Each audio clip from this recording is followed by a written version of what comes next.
The first transmission crackled through the static at 3:47 hours, a voice so faint it could have been the wind whistling through damaged electronics. Flight Lieutenant Kestrel Thorne pressed her headset closer, adjusting frequencies on the damaged radio as her Eurofighter Typhoon limped through the pre-dawn darkness above the North Sea. The coordinates came in bursts of 3, then 5, then 3 again. Dot dash dot dash dash dash dot dash dot. Someone was flashing Morse code. But that was impossible. The mission briefing had been crystal clear. No friendly aircraft in this sector for another 6 hours. The terrorist cell they'd been hunting had gone dark after the Shetland Islands incident, and satellite surveillance showed nothing but empty ocean and the occasional fishing vessel. Yet there it was again, deliberate, precise, desperate. SOS followed by grid coordinates that placed the signal 47 nautical miles northeast of her current position. Kestrel's fingers hovered over her radio transmitter. Protocol demanded she report the anomaly to RAF Lossiemouth immediately. Any deviation from her patrol route required authorization from Wing Commander Hayes, and the old bastard had already made it clear what he thought of pilots who chased ghosts. 3 years of flawless service records meant nothing when you were the squadron's token diversity hire, at least according to the whispers in the officers' mess. The beacon flashed again, weaker this time. Morse code was a dying art. Most modern pilots couldn't read it if their lives depended on it. But Kestrel's grandfather had been Royal Navy signals, and those long summers in his cramped Portsmouth flat had been filled with the steady rhythm of dots and dashes. Language of life and death, he'd called it, tapping out messages on his kitchen table while her grandmother rolled her eyes and muttered about old sailors and their obsessions. Now that obsolete skill might be the only thing standing between someone and a watery grave. The coordinates were specific, too specific to be coincidence. Someone was counting on being found, trusting that at least one pilot still remembered the old ways. But approaching an unknown contact without backup was career suicide, especially for someone already walking the razor's edge of military acceptance. The North Sea stretched endlessly below, its black surface broken only by whitecaps that caught the moon's reflection like scattered diamonds. In 30 minutes, dawn would paint the horizon pink and gold, and with it would come the regular morning patrol. By then, whoever was flashing that desperate signal might be nothing more than debris scattered across 40 square miles of unforgiving water. The choice was simple: follow orders and let someone die, or break protocol and risk everything she'd worked for. Kestrel banked northeast, her aircraft's twin engines humming with purpose. Some decisions couldn't wait for permission. The deviation would show up on radar within minutes. RAF Lossiemouth's air traffic control monitored every aircraft movement within their sector, and unauthorized course changes triggered automatic alerts that went straight to the duty commander's desk. Kestrel's hands remained steady on the controls despite knowing that her career hung in the balance with each passing mile. The Morse code beacon had fallen silent 10 minutes ago, but the coordinates burned in her memory like a brand. Her Typhoon cut through the morning air at 800 kilometers per hour, its sleek gray fuselage barely visible against the cloud-heavy sky. The aircraft was a marvel of British engineering. Twin Eurojet EJ-200 engines capable of supersonic flight, advanced radar systems that could track multiple targets simultaneously, and enough firepower to level a city block. Today it served as a very expensive search and rescue helicopter. Ghost 77, RAF Lossiemouth Control. The radio crackled to life with the clipped tones of Flight Sergeant Morrison, whose disapproval could be heard across 200 miles of North Sea. Confirm your current heading. Kestrel keyed her mic, choosing her words carefully. Control, Ghost 77 proceeding to investigate potential maritime distress signal. Coordinates follow.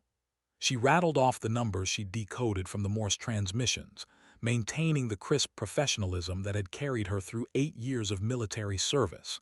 Never let them hear doubt in your voice. Her instructor at RAF Cranwell had drilled that lesson home during her first week of flight training. A pause stretched across the radio waves. She could almost picture Morrison consulting his charts, cross-referencing the coordinates with known shipping lanes and emergency protocols.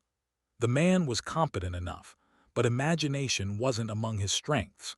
He saw the world in terms of authorized flight paths and mission parameters, never considering the possibilities that existed in the spaces between regulations. Ghost 77, no distress signals reported in that sector. Recommend you return to assigned patrol route immediately. Negative control. Signal was transmitted via Morse code light beacon, continuing to investigate. Another pause, longer this time. Kestrel could imagine the controlled chaos erupting in Lossometh's control tower as Morrison frantically tried to reach Wing Commander Hayes. The old man would be in his office by now, reviewing overnight intelligence reports while nursing his third cup of coffee and second cigarette of the day. His reaction to news of her unauthorized deviation would be swift and career-ending. The coordinates put her target somewhere in the shipping lanes between the Shetland Islands and Norwegian coast, an area known for sudden storms and treacherous currents. Commercial vessels avoided it when possible, and military traffic was minimal outside of scheduled exercises. Perfect territory for someone trying to stay hidden, or for someone who'd gotten into serious trouble while attempting to do so. Kestrel's radar screen remained stubbornly empty as she approached the designated area. No surface contacts, no emergency beacons, no sign of the mysterious signal source that had drawn her off course.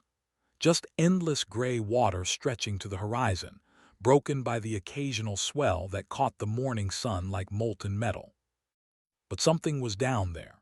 She could feel it in the pit of her stomach, that inexplicable certainty that had guided her through countless combat sorties over Afghanistan.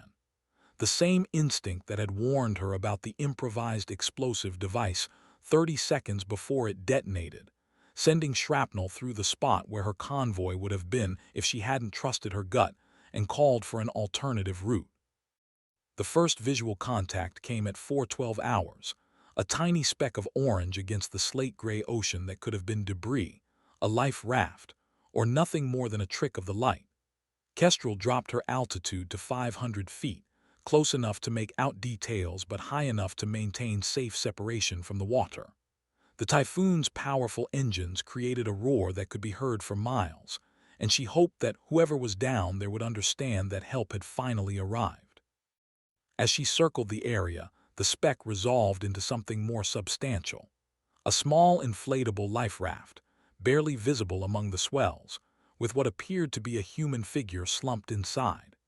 No emergency beacon, no radio contact, no identification markers that would explain how someone had ended up 47 nautical miles from the nearest shipping lane without triggering any official distress signals. Her radio erupted with urgent transmissions as RAF Lossometh finally grasped the situation. Wing Commander Hayes' voice cut through the static like a rusty blade, each word carefully enunciated to convey maximum displeasure. Flight Lieutenant Thorne, you will return to base immediately. That is a direct order. Sir, I have visual contact on a survivor in the water, requesting immediate search and rescue support. There are no missing persons reports in that area, Lieutenant. You are to break off your unauthorized investigation and return to base. Marine Rescue Services will be notified if appropriate. The figure in the life raft moved slightly, raising one arm in what might have been a wave or simply the effects of wind and current. From her altitude, Kestrel couldn't determine the survivors' condition, but the fact that they were still conscious was encouraging. Marine rescue would take at least 2 hours to reach this position, assuming they could convince the duty commander that the situation warranted immediate response. In North Sea waters, hypothermia could kill in half that time. Control, recommend we scramble Sea King rescue helicopter from HMS Gannet. Survivor appears to be in distress. Flight Lieutenant Thorne, you have exceeded your authority and endangered expensive military equipment on what appears to be a fool's errand. Return to base immediately or face court-martial proceedings. The threat hung in the air like smoke from burning aviation fuel. Courts-martial were career killers, even when the charges were ultimately dismissed. The mere suggestion that an officer had acted contrary to orders was enough to poison their service record permanently.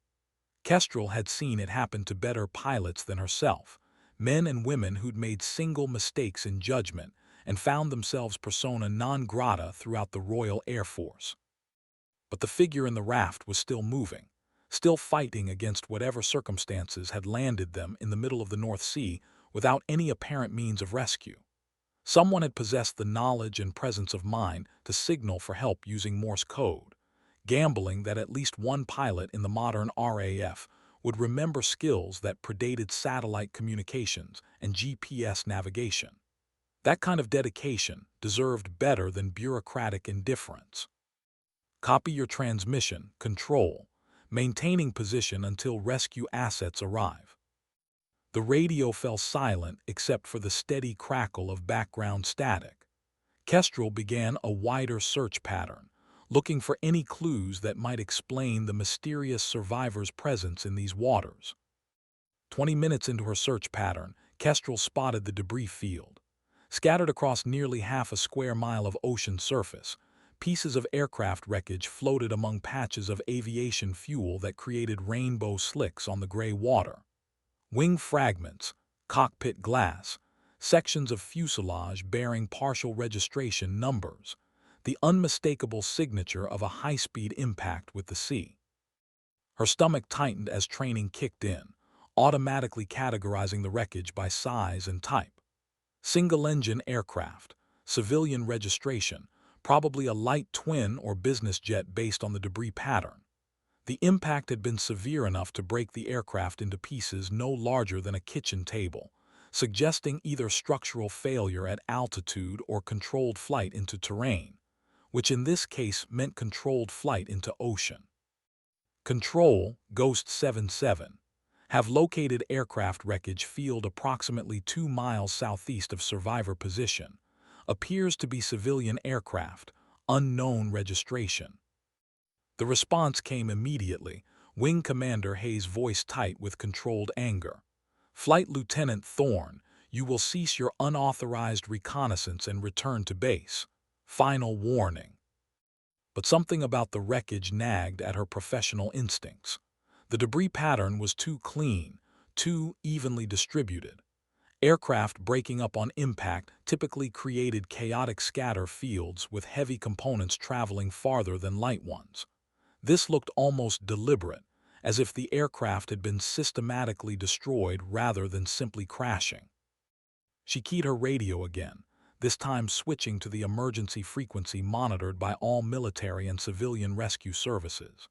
Any station, this is RAF Ghost 77.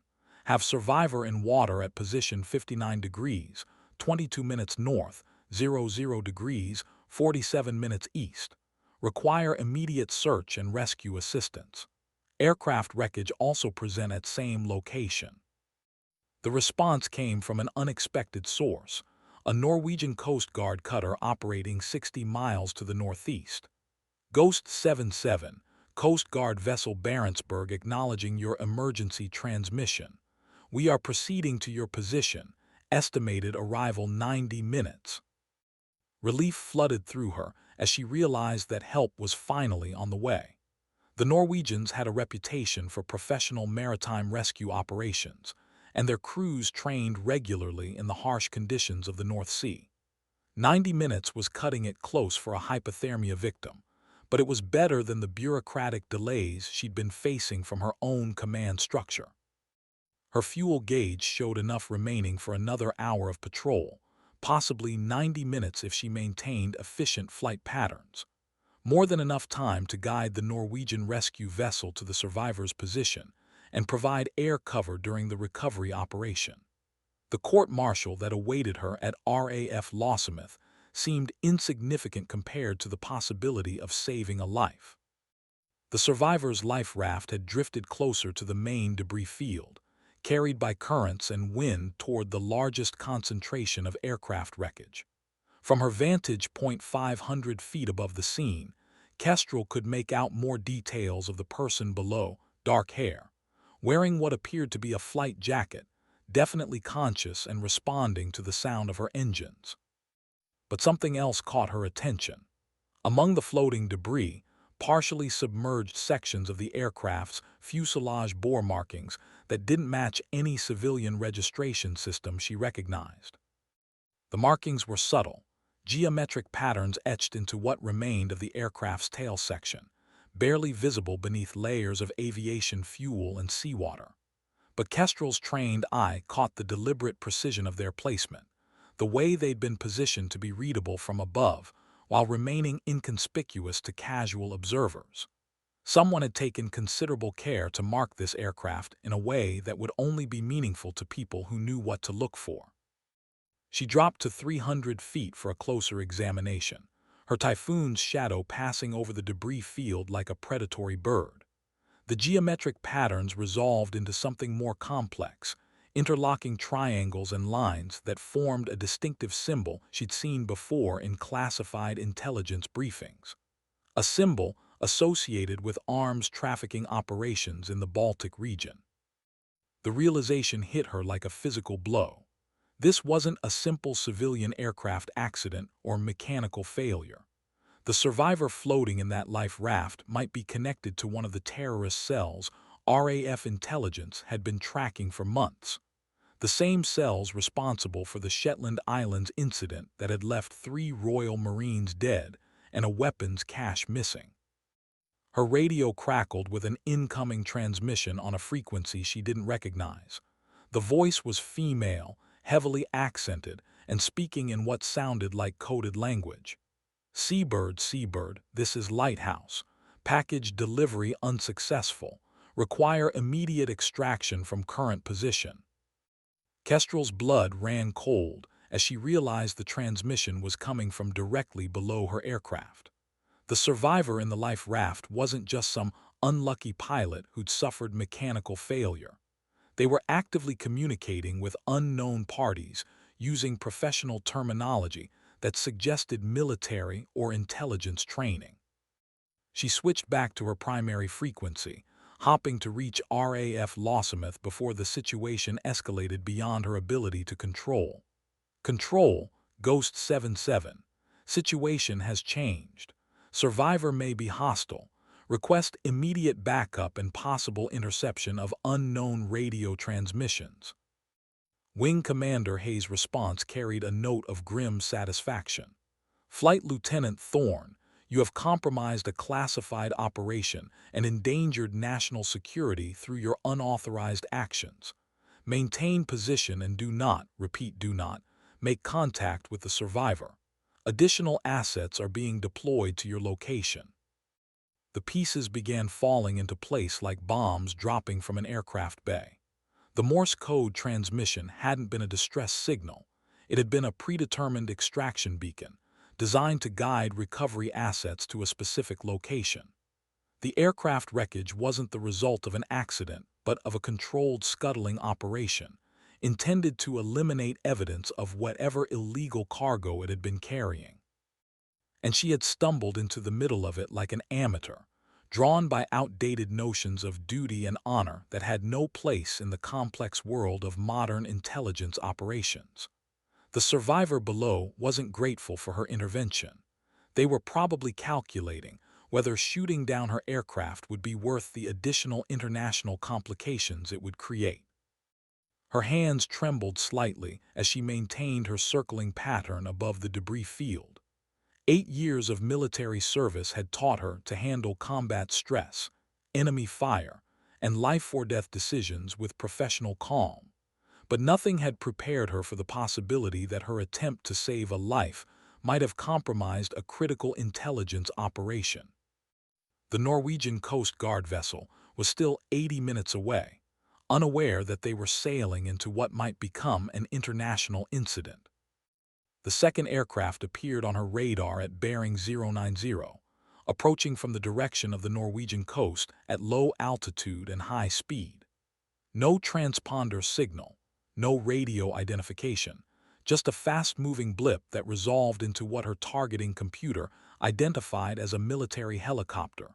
Specifically, A Westland Lynx painted in civilian colors, but flying with the precision formation tactics that suggested professional military training. Kestrel's tactical display lit up with threat warnings as her aircraft's defensive systems detected active radar painting from the approaching helicopter. Someone was target-locking her Typhoon, preparing for what could only be an attack run. The rules of engagement were clear. Any aircraft that painted her with fire control radar was to be considered hostile and dealt with accordingly. But the survivor in the life raft was waving frantically, clearly trying to signal the approaching helicopter. This wasn't a rescue operation. It was an extraction, planned and coordinated with military precision. The Morse code beacon, the aircraft wreckage, the coded radio transmissions, all part of an elaborate intelligence operation that she'd blundered into like a tourist wandering onto an active bombing range. Unknown aircraft, this is RAF Ghost 77. You are approaching restricted airspace. Identify yourself immediately or face interception. The response came in accented English, professional, but carrying undertones of barely controlled aggression. RAF aircraft, you are interfering with legitimate search and rescue operations. Depart the area immediately to avoid international incident. The helicopter continued its approach, now close enough for Kestrel to make out specific details. Westland Lynx HMA-8, probably Norwegian Navy based on the paint scheme, but operating without proper identification markings. Two door gunners visible in the cabin, both armed with what appeared to be mounted machine guns. This wasn't search and rescue, it was a combat extraction. Her radio exploded with urgent transmissions from multiple sources. RAF Lossiemouth demanding status reports, the Norwegian Coast Guard requesting clarification of the tactical situation, and what sounded like encrypted communications between the approaching helicopter and ground-based controllers. The North Sea had suddenly become a very crowded and dangerous place. Control Ghost 77. Unknown military helicopter approaching my position. Appears to be conducting hostile extraction operation.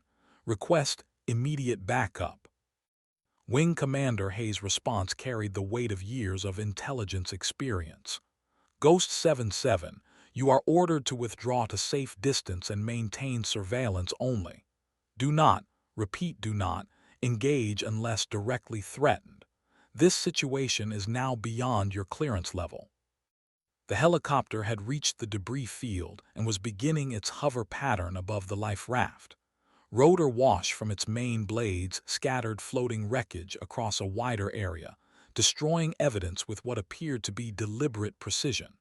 A winch cable deployed from the cabin door, and one of the door gunners began descent toward the waiting survivor. Kestrel found herself in an impossible position. Her training demanded that she either intervene to prevent what appeared to be a terrorist extraction or follow orders, and allow a potentially dangerous operative to escape.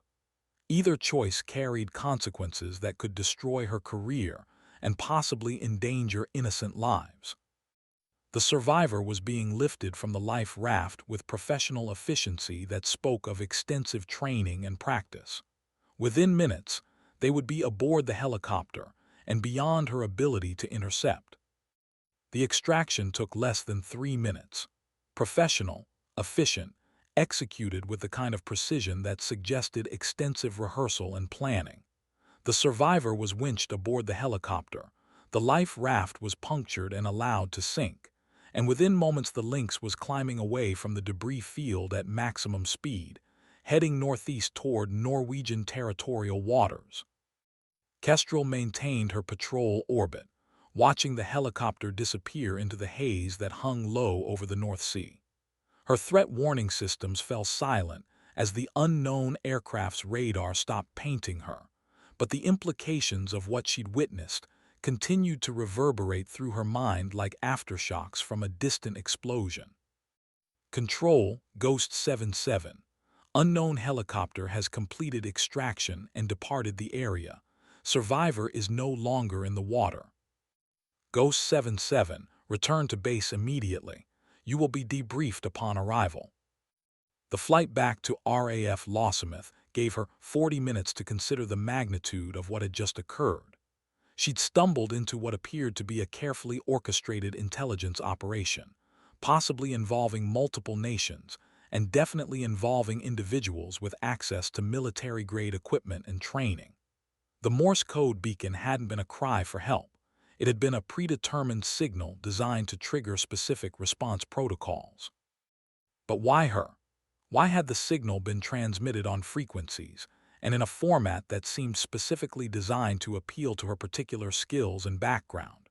Morse code was nearly obsolete in modern military communications, replaced by encrypted digital systems that were more secure and less prone to misinterpretation. Only someone familiar with her personal history would know that she possessed the ability to decode such signals. The thought sent ice through her veins. Someone had been counting on her presence in this specific sector at this specific time, had engineered circumstances that would draw her away from her assigned patrol route and into the middle of their operation. The unauthorized deviation that she'd thought was her own decision might have been manipulated from the beginning. Her grandfather's voice echoed in her memory, words spoken during those long summer afternoons in his Portsmouth flat while she practiced reading Morse transmissions. Never trust coincidence in wartime, Kestrel. When things seem too convenient, it usually means someone's pulling your strings. The old man had been dead for 5 years, but his lessons in paranoia and tactical thinking had kept her alive through 2 combat deployments. Now those same lessons were suggesting possibilities that made her stomach clench with professional dread. If someone had deliberately drawn her into this situation, then her career was the least of her concerns. Intelligence operations that required this level of complexity usually involved stakes measured in lives rather than promotion prospects.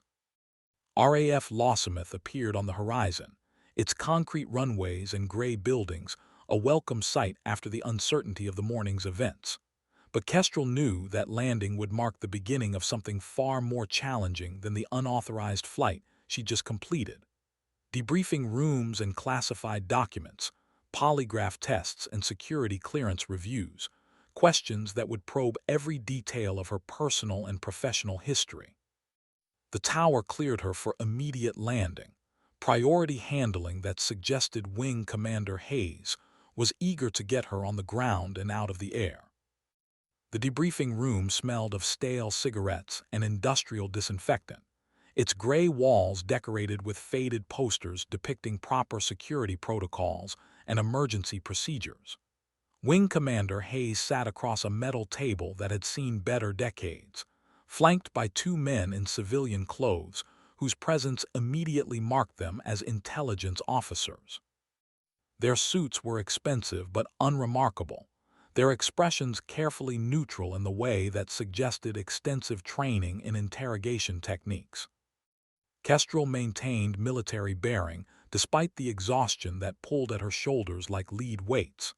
The adrenaline rush of the morning's events had faded, leaving behind the hollow sensation that always followed high-stress operations. She'd felt it first in Afghanistan, that peculiar emptiness that came after combat sorties, as if some essential part of her spirit had been temporarily displaced by the intensity of mortal danger. "Flight Lieutenant Thorne," Hayes began, his voice carrying the weight of 30 years in the Royal Air Force. "You will provide a complete and accurate account of this morning's events, beginning with your decision to deviate from assigned patrol route." The civilian on his left, introduced only as Mr. Peterson, opened a manila folder thick with documents. "We're particularly interested in your interpretation of the Morse code transmission that initiated your unauthorized reconnaissance." She recounted the events methodically, using the clinical language of military reports to describe decisions that had felt instinctive at the time. The Morse beacon, the debris field, the professional extraction carried out by unknown parties using military equipment. Each detail was recorded, analyzed, cross-referenced with existing intelligence files that she wasn't cleared to access. The survivor, Peterson continued, consulting his notes. Did you observe any distinguishing characteristics that might aid in identification? Dark hair, flight jacket, appeared to be female based on body size and movement patterns. The extraction was completed before I could make detailed observations. The second civilian, Mr.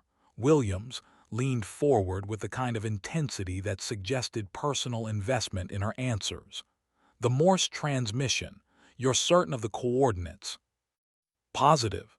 Grid reference 59 degrees, 22 minutes north, 00 degrees, 47 minutes east. Transmitted in standard international Morse, repeated 3 times with approximately 5-minute intervals. Hayes exchanged glances with the intelligence officers, a communication that spoke of shared knowledge she wasn't privy to.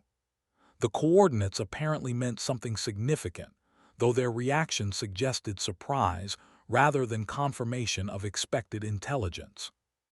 Flight Lieutenant, Williams continued, how many personnel in your squadron possess the ability to decode Morse transmissions? The question struck her as oddly specific, carrying implications that made her increasingly uncomfortable. I'm not aware of any formal assessment of that skill among squadron personnel. It's not part of current training requirements. But you possess that ability. Yes, sir. Learned from my grandfather who served in Royal Navy signals. Peterson made notes in his folder, apparently finding significance in her family military history that hadn't been relevant to previous security clearances. This grandfather, Harold Thorne, served aboard HMS Belfast during the Falklands conflict. Her blood ran cold. Harold Thorne's service record was classified at levels far above her current clearance, involving operations that had never been officially acknowledged by the British government. The fact that these men knew details about his assignment suggested that this debriefing involved more than simple disciplinary action for unauthorized flight deviation. The questions continued for 3 hours, each one probing deeper into aspects of her background that seemed unrelated to the morning's events. Her grandfather's military service, her own combat deployments, the specific skills and training that had shaped her approach to tactical problems. The civilians took notes constantly, occasionally stepping outside to make hushed phone calls that returned them to the room with new questions and renewed intensity. Flight Lieutenant, Peterson said during what felt like the 100th repetition of basic facts, walk us through your decision-making process when you first heard the Morse transmission. I've already provided that information, sir. Humor us, detail by detail. She drew a breath, calling on reserves of patience developed through years of military bureaucracy. At 3:47 hours, I detected what appeared to be a faint radio transmission on emergency frequencies. Initial assessment suggested possible equipment malfunction or atmospheric interference. Upon closer examination, the signal resolved into Morse code, SOS followed by specific grid coordinates. And your immediate reaction?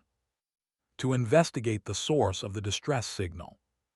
Despite standing orders to maintain assigned patrol route, the possibility of personnel in distress overrode routine patrol requirements, in my judgment. Williams leaned back in his chair, studying her with the expression of a man evaluating livestock at market. Flight Lieutenant, in your opinion, was the Morse transmission consistent with a genuine distress signal? The question carried loaded implications that she navigated carefully.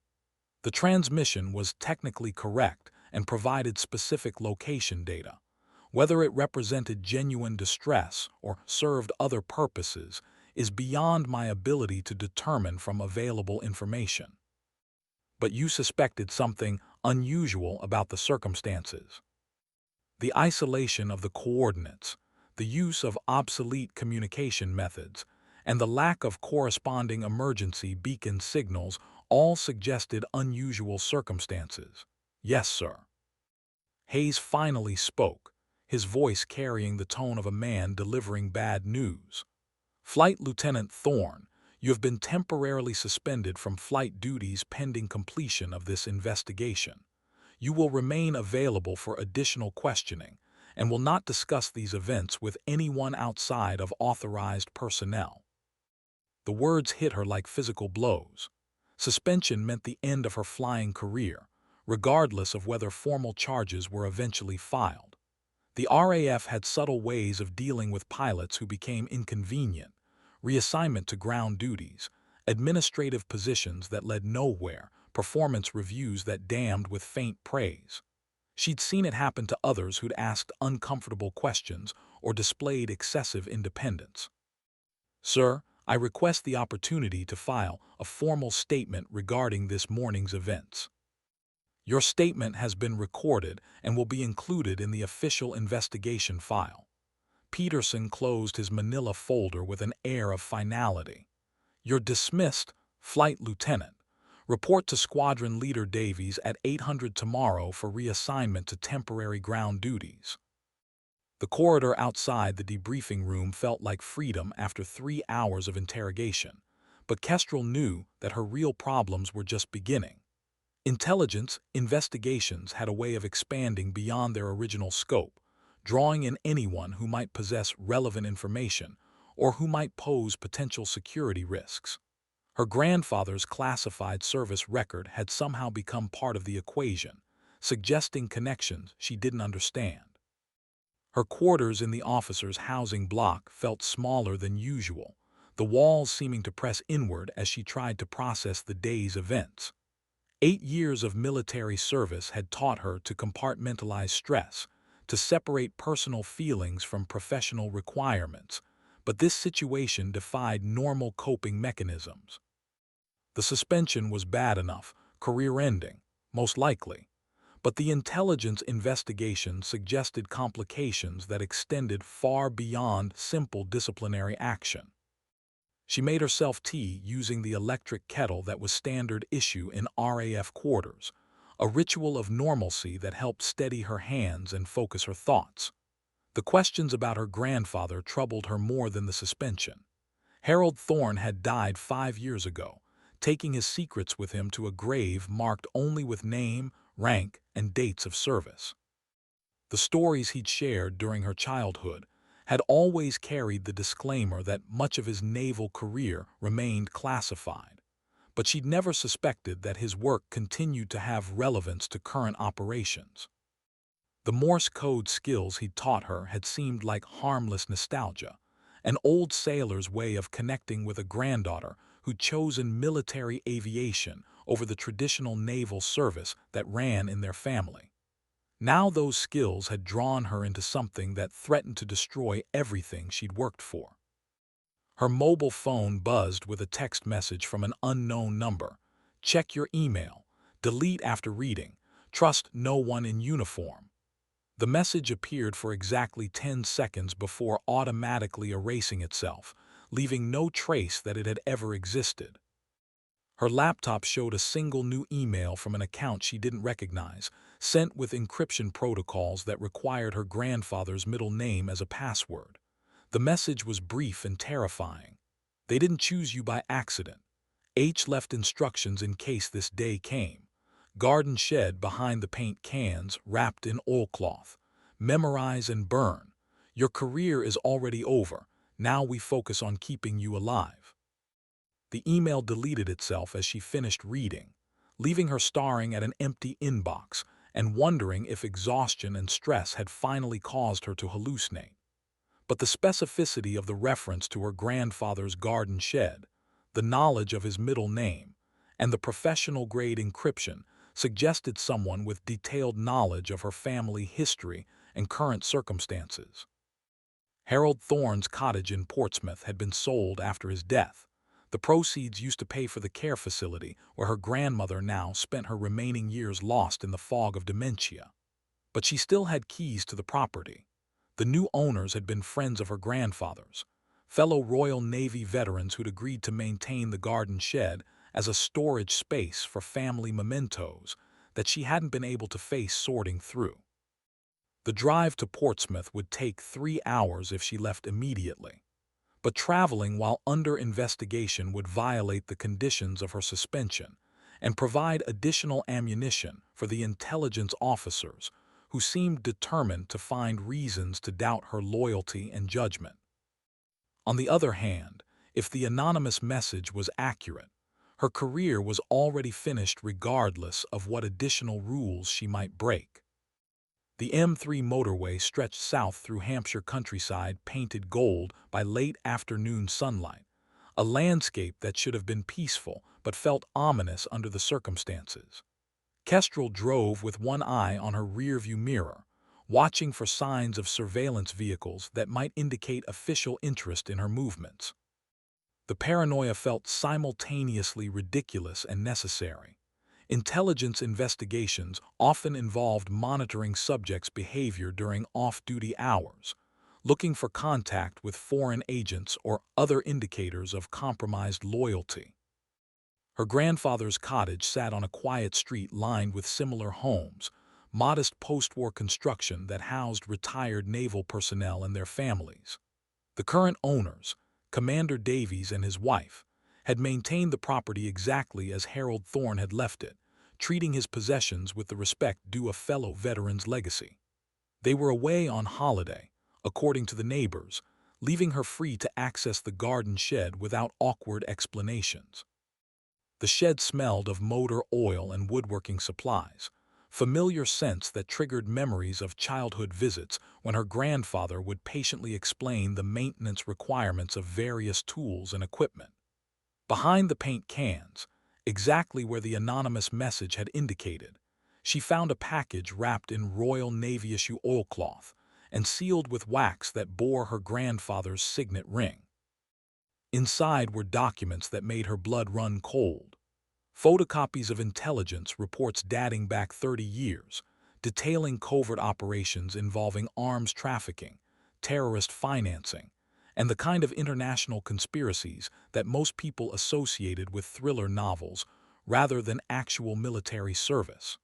Her grandfather's signature appeared on operation summaries that had never been officially acknowledged by any government. But the most disturbing document was a personal letter addressed to her specifically, dated just months before his death. Kestrel, if you're reading this, then the Lighthouse Protocol has been activated, and you're in immediate danger. The skills I taught you weren't random gifts from a sentimental old man. They were preparation for a role you may need to play in operations that began long before you were born. Your mother's death wasn't an accident. Your assignment to current squadron isn't coincidence. Someone has been positioning you for years, waiting for the right moment to activate an asset they've been developing since childhood. The letter continued with detailed instructions for covert communication methods, emergency escape routes, and contact procedures for allies she'd never heard of. It painted a picture of her entire life as an elaborate intelligence operation, her career choices and personal relationships manipulated by forces operating at levels far above her security clearance. The final paragraph chilled her more than all the rest combined. The woman you rescued today isn't who she appears to be. Neither are you. The extraction you witnessed was the opening move in something that will determine whether our country survives the next decade. Trust no one in uniform. They've been infiltrated at the highest levels. She memorized every detail of the documents before burning them in the cottage's fireplace, watching 30 years of family secrets dissolve into ash and smoke. The implications were staggering. Her entire military career built on deception, her rescue mission that morning part of a larger game whose rules she didn't understand. Her mobile phone buzzed with another encrypted message. Burn complete, time to disappear, they're coming. The safe house was a narrow boat moored on the Kennet and Avon Canal, 40 miles west of Portsmouth, and completely off the radar of anyone looking for a suspended RAF pilot. The boat's owner, introduced only as Marcus, was a weathered man in his 60s who spoke with the measured cadence of someone accustomed to keeping secrets. His knowledge of her grandfather's covert operations suggested a relationship that went back decades. Harold said you might need somewhere to think, Marcus explained, as he showed her to a compact but comfortable cabin below deck. He also said you'd probably resist the idea that your whole life has been orchestrated by people you've never met. The boat's interior was surprisingly spacious, fitted out with communication equipment that looked more sophisticated than anything in her squadron's ready room. Radio transmitters, encrypted computer terminals, satellite uplink capabilities that suggested access to intelligence networks she hadn't known existed. This wasn't just a hiding place, it was a command center. "The woman you rescued this morning," Marcus continued, settling into a chair beside a bank of monitors displaying real-time satellite feeds, "is Natasha Volkov, former Spetsnaz, current freelance intelligence operative, and according to our files, responsible for the theft of classified NATO defense protocols 3 months ago. Your grandfather's been tracking her network for 5 years."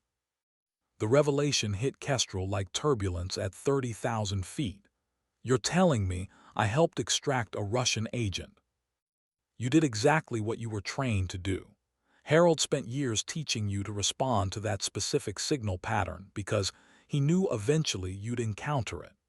Volkov's people have been using Morse code transmissions as backup communication for operations in areas with heavy electronic surveillance. Your grandfather was counting on your instincts." Marcus activated one of the monitors, displaying a photograph of the woman Kestrel had seen lifted from the life raft. Dark hair, sharp features, the kind of face that could disappear into any crowd in any European city. But her eyes held the predatory intelligence of someone trained to kill with surgical precision. The aircraft she was flying carried more than just stolen NATO protocols. 3 weeks ago, a chemical weapons specialist disappeared from a laboratory in Syria. Dr. Alina Kozlov, expertise in binary nerve agents, last seen boarding a private aircraft in Damascus. We believe Volkov was transporting her to buyers in Northern Europe when something went wrong. The pieces began falling into place with sickening clarity. The debris field hadn't been random wreckage. It had been evidence of a transaction gone bad, possibly a double-cross that had left Volkov stranded in the North Sea with whatever remained of her cargo. The extraction hadn't been a rescue, it had been damage control, preventing the capture of someone who knew too much about operations that governments preferred to deny. "Dr. Kozlov," Kestrel said slowly, "where is she now?" "That's what we need to find out. The Norwegian helicopter that extracted Volkov proceeded to a private airfield near Bergen, but our surveillance lost them after that. Could be anywhere in Europe by now, along with enough chemical weapons expertise to kill half of London." Marcus pulled up additional files on his computer system, intelligence reports that painted a picture of international conspiracy involving multiple governments and private military contractors. Names and faces that meant nothing to her, but which apparently represented a network of individuals trading in the kind of weapons that existed primarily in nightmares. Your grandfather spent the last 5 years of his life infiltrating this network. The Lighthouse Protocol was his way of ensuring that if something happened to him, the investigation would continue. You were always intended to be his replacement. The suggestion that her entire career had been preparation for covert intelligence work seemed absurd, but the evidence was becoming difficult to dismiss. Her assignment to a squadron operating in the North Sea, her grandfather's insistence on teaching her obsolete communication skills, the specific timing of her patrol route that morning, too many coincidences to be explained by chance. "I'm a fighter pilot, not a spy. You're whatever the situation requires you to be. Harold trained you for this without telling you what you were being trained for. The question now is whether you're willing to finish what he started." The narrow boat rocked gently in the canal current, a motion that reminded her of aircraft movement during aerial refueling operations.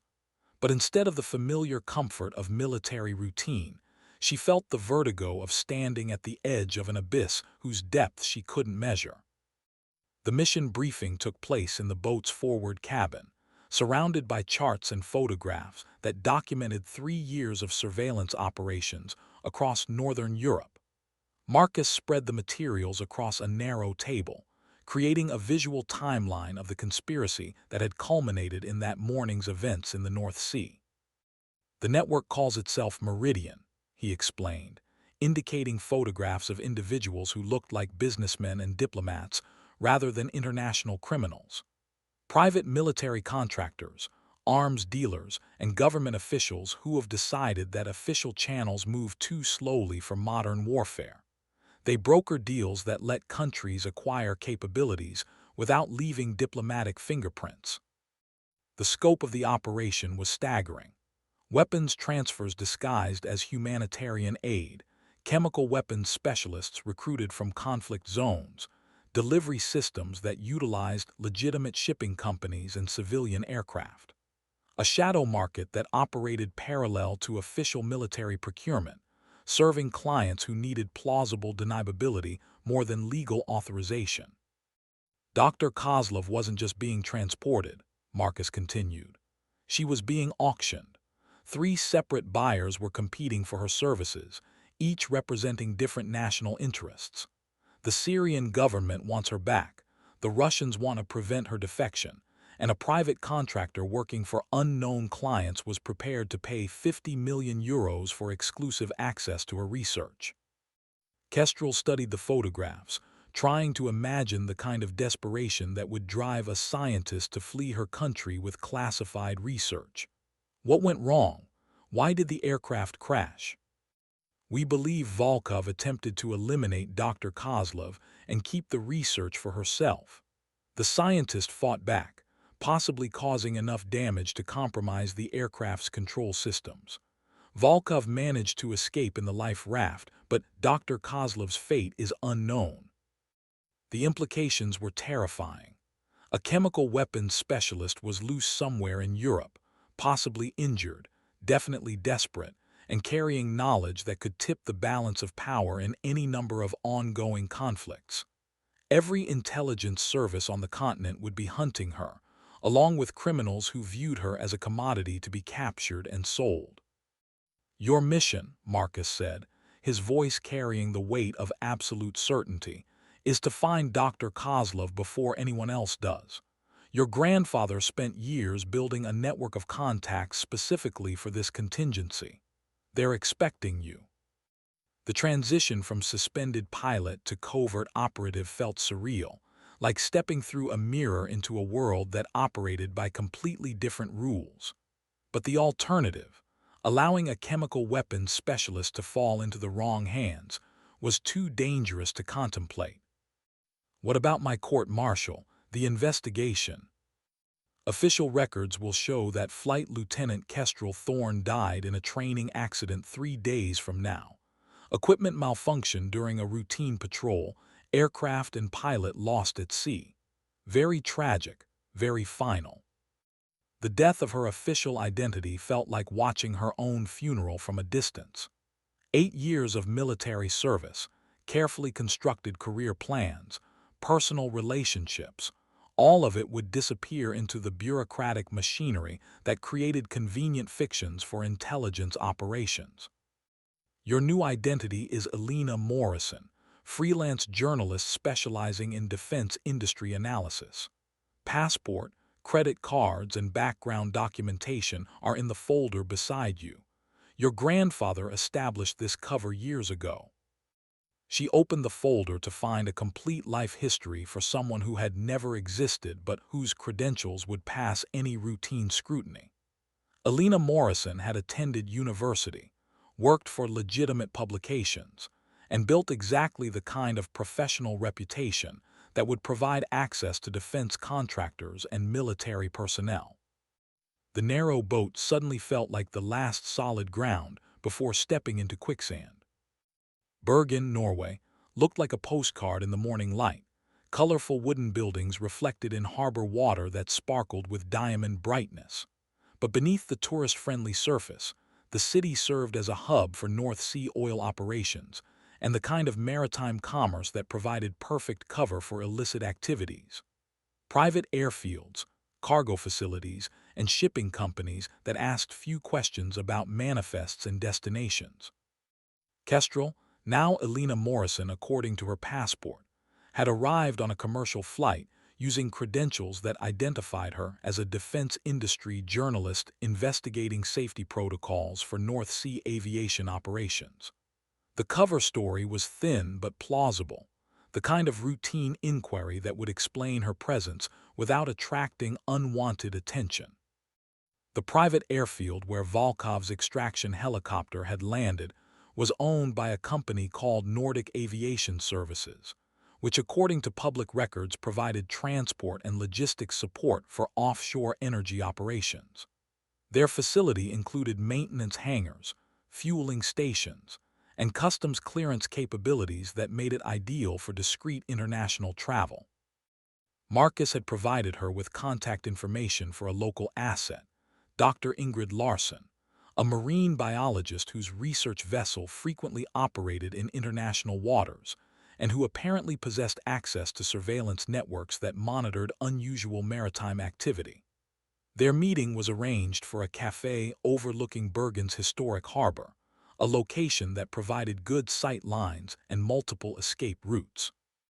Dr. Larson was a woman in her 40s with the weathered hands and alert eyes of someone who spent more time on boats than in laboratories. She ordered coffee in fluent Norwegian and waited until the server was out of earshot before speaking in accented but precise English. "Your grandfather saved my husband's life during a research expedition 15 years ago. When weather turned bad in the Barents Sea, Harold's people provided rescue coordination that official services couldn't match. I've been waiting for the opportunity to repay that debt." The connection felt tenuous but authentic, the kind of personal loyalty that formed the backbone of intelligence networks operating outside official channels. Dr. Larson's research work provided legitimate reasons for her boats to be in international waters, monitoring activities that might otherwise go unnoticed. "The helicopter you're interested in," she continued, consulting notes disguised as research data, landed at Nordic Aviation at 12:47 hours yesterday.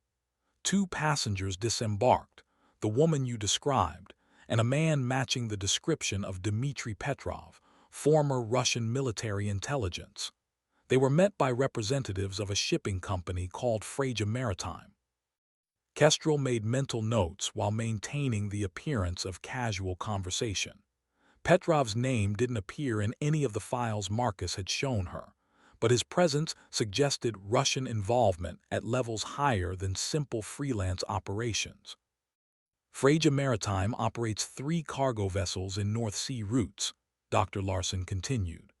Officially, they transport equipment and supplies for offshore energy platforms. Unofficially, they've been flagged by multiple Coast Guard services for customs irregularities. My research vessel tracked one of their ships departing Bergen Harbor 6 hours after the helicopter arrived. The timing suggested coordination that confirmed Dr. Larson's suspicions about the company's involvement in whatever operation Volkov and Petrov were conducting. But tracking a cargo vessel across international waters would require resources that a freelance journalist wouldn't possess. "I need to know where that ship is heading." Dr. Larson smiled with the expression of someone who enjoyed solving interesting puzzles. "My research vessel is scheduled to begin a 2-week survey of marine life patterns along the Norwegian coast. The survey route happens to intersect with standard shipping lanes used by vessels traveling between Bergen and ports in Denmark, Germany, and the Netherlands." The research vessel Aurora was a converted fishing boat equipped with scientific equipment that provided excellent cover for surveillance operations. Dr. Larson's crew consisted of graduate students and marine biology researchers who treated the addition of a defense journalist to their expedition as an interesting diversion from routine data collection. Kestrel found herself assigned to a small cabin below deck, surrounded by the steady vibration of diesel engines and the complex sounds of a working vessel. The transition from military precision to academic improvisation required mental adjustments, but the basic principles of operational security remained constant. Watch, listen, record everything, trust no one completely. The ship they were tracking, MV Njord, maintained a course that suggested destinations in the Baltic Sea rather than ports in Western Europe. Dr. Larsen's navigation equipment allowed them to monitor the cargo vessel's progress without coming close enough to attract attention, staying within radar range while appearing to conduct legitimate scientific research. The Baltic routes are interesting, Dr. Larsen observed during their second day at sea, pointing to charts that showed shipping lanes between Scandinavian and Eastern European ports. Less customs oversight than North Sea routes, easier to arrange discreet cargo transfers, perfect for someone trying to move sensitive materials without official documentation. The Njord's course suggested a destination somewhere in the German or Polish coast, possibly one of the smaller ports that specialized in handling cargo that bypassed major commercial terminals. But tracking the vessel was only the first step. Determining what Volkov and Petrov intended to do with their cargo would require getting much closer to the operation. Kestrel's encrypted satellite phone buzzed with a message from Marcus. Secondary asset confirmed Dr. Kozlov alive and aboard target vessel. Extraction window closing rapidly. Russian naval vessels moving to intercept. Situation becoming international incident. The implications were staggering. If Russian naval forces were moving to intercept the Njord, then official governments were becoming involved in what had started as a private intelligence operation. The Baltic Sea could become a confrontation zone between military forces operating under different rules of engagement. Dr. Larsen, Kestrel said carefully, how close can your research vessel approach other ships without violating maritime safety protocols? The marine biologist's eyes showed the alert intelligence of someone who understood that scientific research was about to become secondary to more pressing concerns. Depends on what kind of research we're conducting.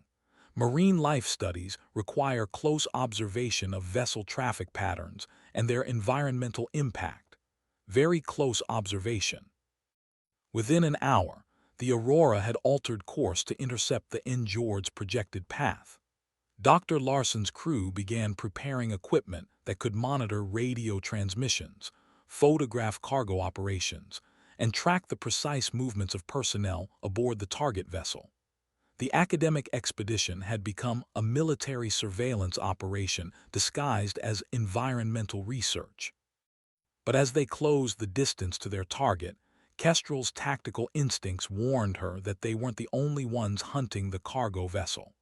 Other ships had appeared on the horizon, moving with the purposeful precision that suggested military rather than commercial operations.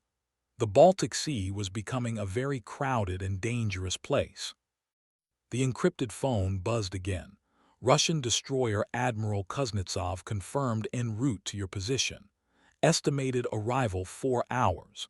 Recommend immediate extraction of asset and termination of surveillance.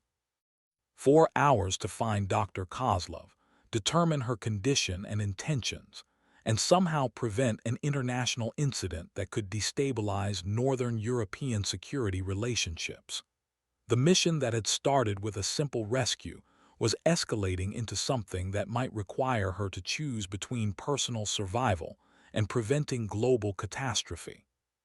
The first visual contact with MV Njord came at 14:30 hours, when the cargo vessel appeared as a dark smudge against the gray Baltic horizon. Through binoculars, Kestrel could make out the distinctive profile of a medium-sized freighter, probably around 8,000 tons, flying Norwegian registry but showing signs of hasty modification to its superstructure. Additional antenna arrays, reinforced cargo handling equipment, and what appeared to be crew quarters that exceeded normal commercial requirements. Dr. Larsen's research vessel maintained a parallel course 2 miles distant, close enough for detailed observation, but far enough to avoid immediate suspicion. The academic crew continued their environmental monitoring work, providing legitimate cover for the sophisticated surveillance equipment that tracked every movement aboard the target vessel. Radio intercepts confirm Russian speakers aboard the Njord, reported Dr. Larson's communications specialist, a graduate student whose background in electronic warfare apparently exceeded what most universities offered in standard coursework. Encrypted transmissions every 30 minutes, probably status reports to shore-based controllers. The professionalism of the operation was becoming clear. This wasn't a hastily improvised extraction. It was a carefully coordinated intelligence mission involving multiple assets and backup plans. Volkov's apparent betrayal of her clients had triggered contingency protocols that suggested state-level involvement rather than simple criminal enterprise. Kestrel's encrypted phone displayed an incoming priority message. Flash. Russian submarine Severodvinsk confirmed submerged 12 miles northwest of your position. German naval patrol vessel Schleswig-Holstein approaching from southwest. NATO alert status elevated to DEFCON 3. You have 90 minutes before situation becomes unsurvivable. The message included tactical data that made her blood run cold. Nuclear submarine, surface warships from multiple nations, and herself caught in the middle with nothing more than academic credentials and a research vessel crewed by graduate students. The mission parameters had shifted from intelligence gathering to survival, but abandoning Dr. Kozlov now would leave a chemical weapons specialist in the hands of people willing to start international incidents. Dr. Larson, she said quietly, your crew needs to understand that this situation has become extremely dangerous. I need volunteers for a mission that might not have a safe return option. The marine biologist studied her with the calculating gaze of someone who had spent years navigating the unpredictable waters of international scientific cooperation. Alina Morrison, defense journalist, doesn't exist in any publication database I can access, but someone matching your physical description was reported missing from RAF service 3 days ago. Flight Lieutenant Kestrel Thorne, suspended pending investigation of unauthorized reconnaissance flight. The revelation that her cover identity had been compromised wasn't surprising. Academic researchers often possessed access to information databases that could verify professional credentials. But Dr. Larson's calm acceptance of the deception suggested preparation for exactly this kind of situation. Your grandfather told me that someday a pilot would need our help to prevent something catastrophic. He said we should trust the pilot's judgment about operational necessity, even if the mission seemed impossible. The Aurora's crew gathered in the vessel's small conference room, 7 graduate students and postdoctoral researchers who suddenly found themselves briefed on a covert military operation. Dr. Larson explained the situation with scientific precision: chemical weapons specialist, international conspiracies, naval forces converging on their position. The kind of real-world crisis that most academics encountered only in theoretical discussions. Participation is voluntary, Kestrel emphasized. But anyone who chooses to help needs to understand that we're operating outside official protection. If this goes wrong, no government will acknowledge our existence. Every hand went up. Graduate students in marine biology, apparently, were more willing to risk international incidents than career RAF pilots. The boarding operation required improvisation that would have horrified military planners, but satisfied the kind of creative problem-solving that characterized academic research. Dr. Larson's vessel approached the Njord under the pretext of conducting marine pollution studies, requesting permission to collect water samples near the cargo vessel's hull. The technique was standard for environmental research and provided perfect cover for deploying personnel in dive gear. Kestrel found herself suited in academic-grade scuba equipment, preparing for an underwater approach that would have been routine for Royal Navy divers, but represented the absolute limit of her training with underwater operations. The Baltic Sea was cold enough to kill in minutes if her thermal protection failed, and the cargo vessel's hull presented hazards that could crush her against steel plates if the sea conditions deteriorated. Dr. Kozlov is being held in a cabin on the port side, approximately amidships, Dr. Larson reported based on thermal imaging analysis conducted by her research equipment. Two guards posted outside, probably armed. The extraction will need to be surgical. Any confrontation will trigger response from the Russian naval forces. The plan was necessarily simple. Kestrel would approach underwater, access the cargo vessel through a maintenance hatch near the waterline, locate Dr. Kozlov, and somehow convince a terrified chemical weapons specialist to trust a stranger who claimed to represent her grandfather's intelligence network. The return journey would utilize the same route, assuming that Russian guards didn't detect the intrusion and respond with lethal force. Marcus had equipped her with sedatives that could render someone unconscious for 30 minutes, enough time to move an uncooperative scientist, but not long enough to cause permanent harm. The drugs were military-grade, designed for hostage rescue operations where voluntary cooperation couldn't be guaranteed. The water was shockingly cold despite her thermal suit, a reminder that the Baltic Sea remained dangerous even during summer months. Kestrel descended to 20 feet and began swimming toward the Njord's hull, guided by compass bearing and the steady throb of diesel engines that grew louder as she approached the vessel. The cargo ship's hull rose above her like a cliff face, its steel plates streaming with algae and encrusted with marine growth that provided handholds for someone desperate enough to climb. The maintenance hatch was exactly where Dr. Larson's blueprints had indicated, a circular opening designed for underwater hull inspections that could be opened from outside with the right tools. Inside the vessel, she could hear footsteps and conversation in what sounded like Russian. Multiple voices, professional tone, the kind of discussion that suggested operational planning rather than casual conversation. Time was running short. Sonar contacts on Dr. Larson's equipment had confirmed that military vessels from 3 different nations were converging on this position. The hatch opened with a metallic groan that seemed loud enough to alert everyone aboard the Njord. Kestrel waited for 30 seconds, listening for any indication that her presence had been detected, before climbing into the cargo vessel's lower compartments.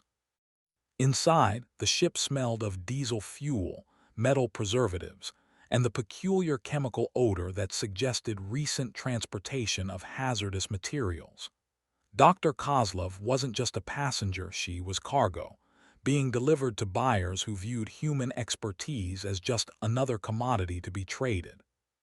The cabin where the scientist was being held was 3 decks above her current position, accessible through maintenance passages that bypassed the main corridors where guards would be stationed. The maintenance passages between the Njord's bulkheads were barely wide enough for a person, designed for accessing electrical systems and plumbing rather than human movement. Kestrel crawled through spaces that grew increasingly claustrophobic as she climbed toward the upper decks, guided by blueprints she'd memorized and the steady sound of conversation from the main corridors. Dr. Alina Kozlov was smaller than her photographs had suggested, a woman in her 50s with graying hair and the kind of intellectual intensity that came from years of working with materials that could kill millions. She sat on a narrow bunk in what was obviously a converted storage cabin, reading from a notebook with the focused attention of someone trying to maintain sanity through academic routine. Kestrel observed her for several minutes through a ventilation grate, assessing the scientist's physical condition and mental state. Dr. Kozlov appeared uninjured but exhausted, the kind of bone-deep weariness that came from weeks of running and hiding. Her clothes were civilian, expensive but practical, suggesting someone who had prepared for this journey rather than being taken against her will. The guards outside her cabin were professionals, former military based on their movement patterns and the casual way they carried weapons. They spoke in low voices, probably Russian based on the consonant patterns, and maintained the kind of alert discipline that suggested extensive training in close protection operations. Getting past them would require either perfect timing or a distraction that would draw them away from their posts. Kestrel had neither, but she did have something that might be more valuable, information that Dr. Kozlov desperately needed to hear. She tapped Morse code against the ventilation grate. "British agent, Harold Thorne Network, here to extract you." Dr. Kozlov's head snapped up immediately, her eyes searching the small cabin for the source of the signal. Her response came in the same code, tapped with a pen against the metal frame of her bunk. "Prove identity. Harold's granddaughter's name." "Kestrel, RAF pilot, your extraction beacon worked." The scientist's shoulders sagged with relief, so profound it was visible from across the cabin.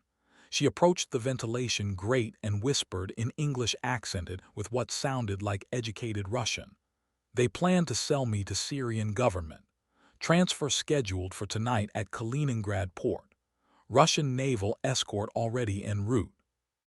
The information confirmed Marcus's intelligence about the timeline, but it also revealed the true scope of the operation. Kaliningrad was Russian territory, effectively beyond the reach of Western intelligence services. Once Dr. Kozlov was transferred to Syrian custody, she would disappear into the kind of black site facility where chemical weapons research continued without international oversight. "Can you create distraction? Draw guards away from door." Dr. Kozlov nodded and moved to the far side of her cabin, where she began what appeared to be an allergic reaction to something in her medication. Her breathing became labored, her voice rising in distress as she called for medical attention.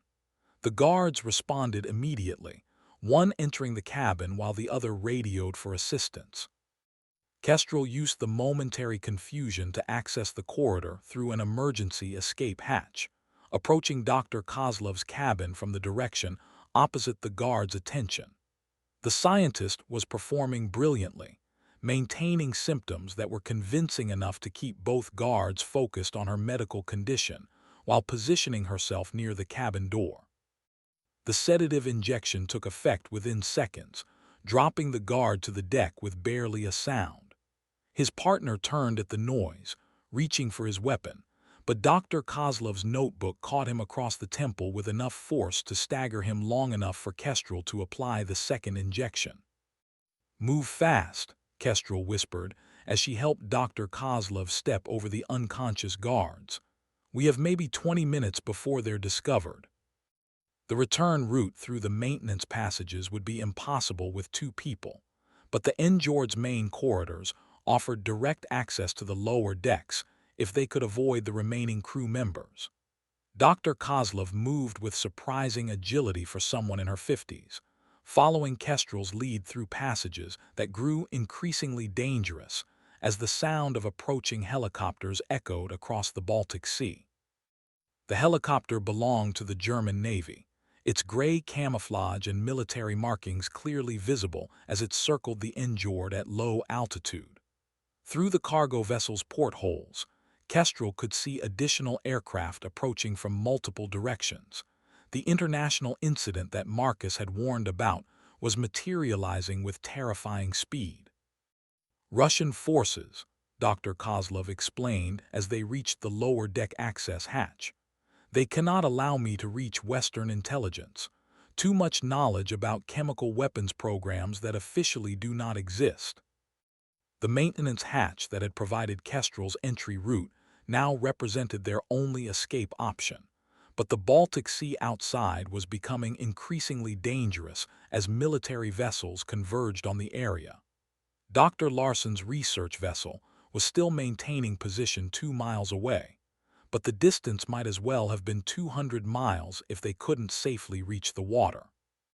Dr. Kozlov examined the diving equipment that Kestrel had brought for her extraction, academic-grade gear that would provide adequate protection for the short swim to the Aurora, assuming they could avoid being detected by thermal imaging systems aboard the military aircraft.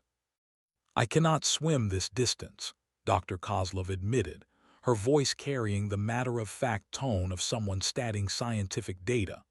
Cardiovascular condition, result of exposure to chemical agents during laboratory accident 3 years ago. Maximum underwater endurance perhaps 5 minutes. The revelation changed everything.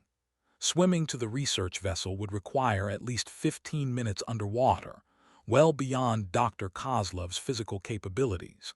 But staying aboard the Njord meant certain capture when Russian forces boarded the vessel, which appeared inevitable given the military assets now surrounding their position. Kestrel's encrypted phone buzzed with an emergency message from Marcus. German patrol vessel demanding cargo manifest. Russian submarine surfacing 2 miles northeast.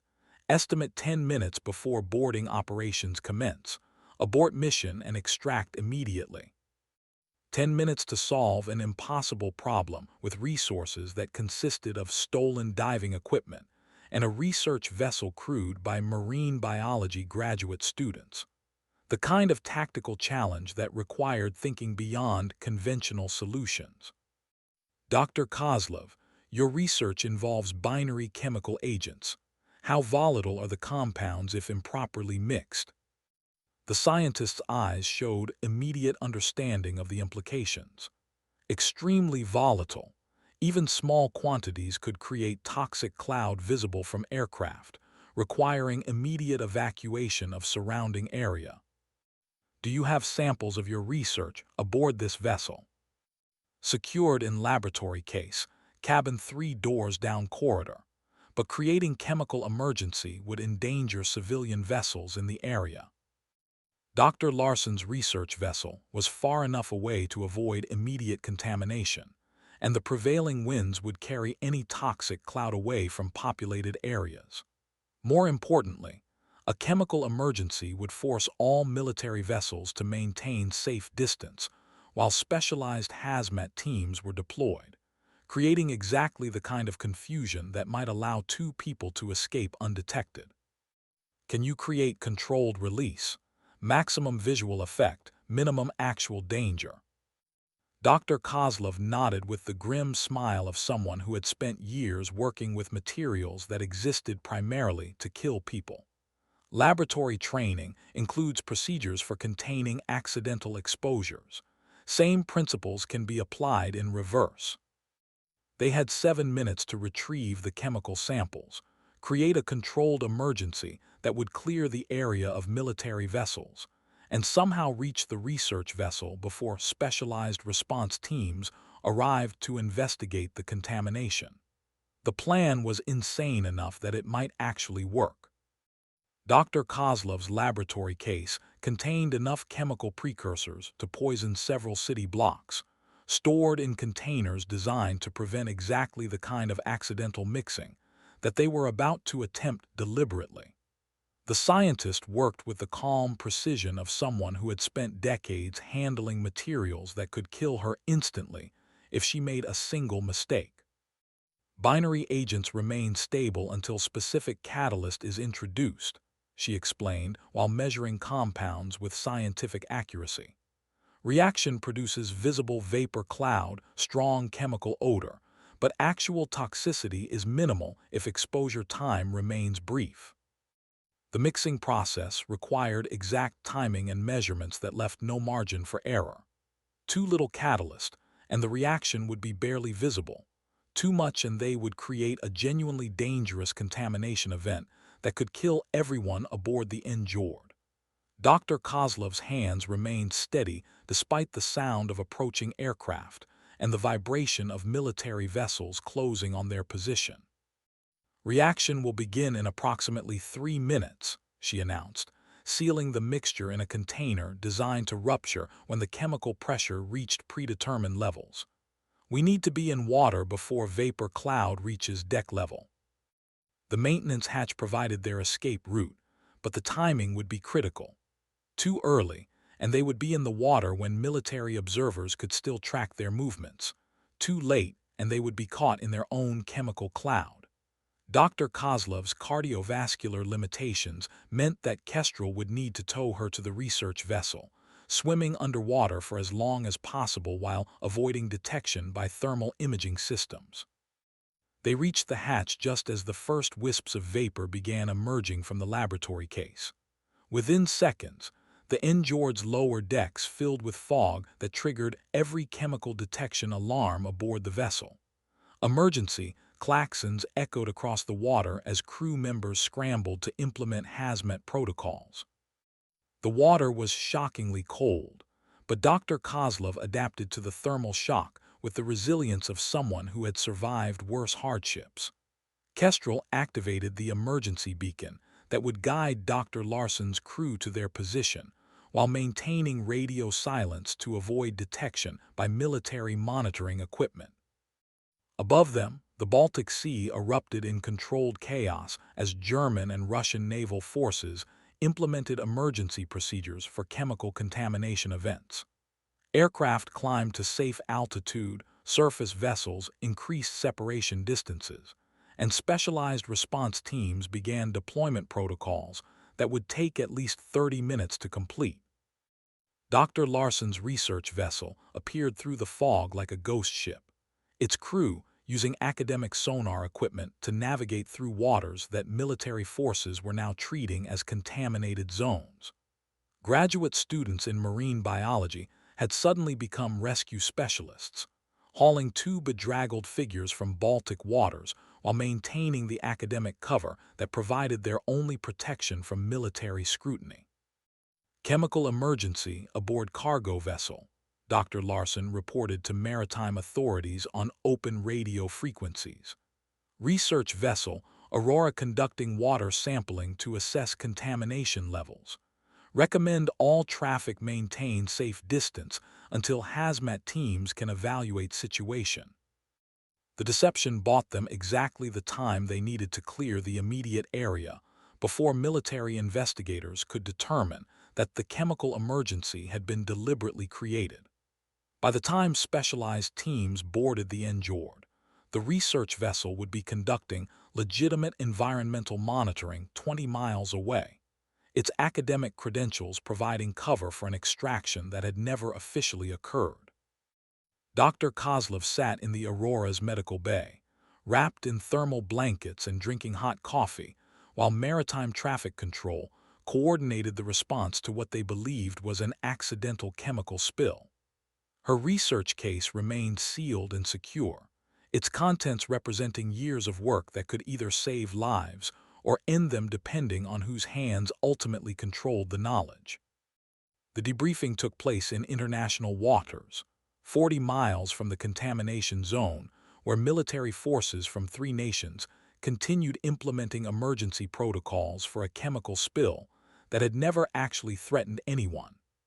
Dr. Larson's research vessel maintained the pretense of environmental monitoring, while Kestrel and Dr. Kozlov discussed the implications of what the scientists' research represented. The binary compounds I developed were intended for defensive applications, Dr. Kozlov explained, her voice carrying the weight of someone who had watched her work twisted into something she'd never intended. Detection systems, protective equipment, countermeasures against chemical attacks, but the same research can be used to create more efficient delivery systems for existing weapons. The duality of chemical weapons research was what made scientists like Dr. Kozlov so valuable to multiple parties. Knowledge that could save lives by improving defensive capabilities could also enhance offensive weapons that violated every international treaty governing chemical warfare. Her defection from Syria represented either a humanitarian triumph or a security disaster, depending on whose perspective shaped the evaluation. The buyers in Kaliningrad, Kestrel asked, what were they planning to do with your research? Resell to highest bidder, private military contractors, government agencies, terrorist organizations, anyone willing to pay for capabilities that official channels cannot provide. My work would have been reverse engineered, modified, distributed to clients throughout Eastern Europe and Middle East. The network that Harold Thorne had spent years infiltrating was larger and more dangerous than Marcus's briefings had suggested. Chemical weapons expertise was just one commodity in a market that traded everything from nuclear materials to biological warfare research. Dr. Kozlov's knowledge represented a significant asset, but her escape had probably triggered security protocols that would make future operations more difficult. There are others, Dr. Kozlov continued. Scientists, engineers, researchers who possess similar knowledge. Most are being held against their will, forced to work on projects that violate everything they believed their careers would represent. Your grandfather's network was trying to identify and extract as many as possible. The scope of the problem was staggering. Dozens of specialists, possibly hundreds, trapped in facilities throughout regions where international oversight was minimal or non-existent. Each one represented years of education and experience that could either advance human knowledge or contribute to weapons systems designed to kill millions. Kestrel's encrypted phone displayed a priority message from Marcus: extraction successful but situation deteriorating. Russian forces conducting systematic search of all vessels in area. Recommend immediate transfer to secure location. Arrangements being made for Dr. Kozlov's relocation to protective custody. The message included coordinates for a rendezvous with what appeared to be a NATO submarine operating in international waters. Dr. Kozlov would be transferred to facilities where her knowledge could be used for defensive research, while her personal security was maintained by people with resources that exceeded anything the research vessel could provide. Flight Lieutenant Thorne, Dr. Kozlov said, using her military rank despite the civilian cover identity, your grandfather saved many lives through his work with our network. Scientists like myself, researchers who wanted to use their knowledge for peaceful purposes but were forced into weapons programs by circumstances beyond their control. The extraction protocols he developed have been used successfully in 17 operations across Eastern Europe and the Middle East. The revelation that her grandfather's work had saved so many people provided some context for the complex legacy she'd inherited. Harold Thorne hadn't just been conducting intelligence operations. He'd been running what amounted to an underground railroad for scientists whose knowledge made them valuable to the wrong people. But 17 successful extractions also meant that the network was now known to hostile intelligence services. Dr. Kozlov's rescue had probably compromised operational security that had taken years to establish. The NATO submarine HMS Talent surfaced in international waters just after midnight, its dark hull barely visible against the Baltic Sea's choppy surface. The transfer operation required precision timing and absolute radio silence. Any indication that Dr. Kozlov was being extracted by Western forces would trigger diplomatic protests that could escalate into international incidents.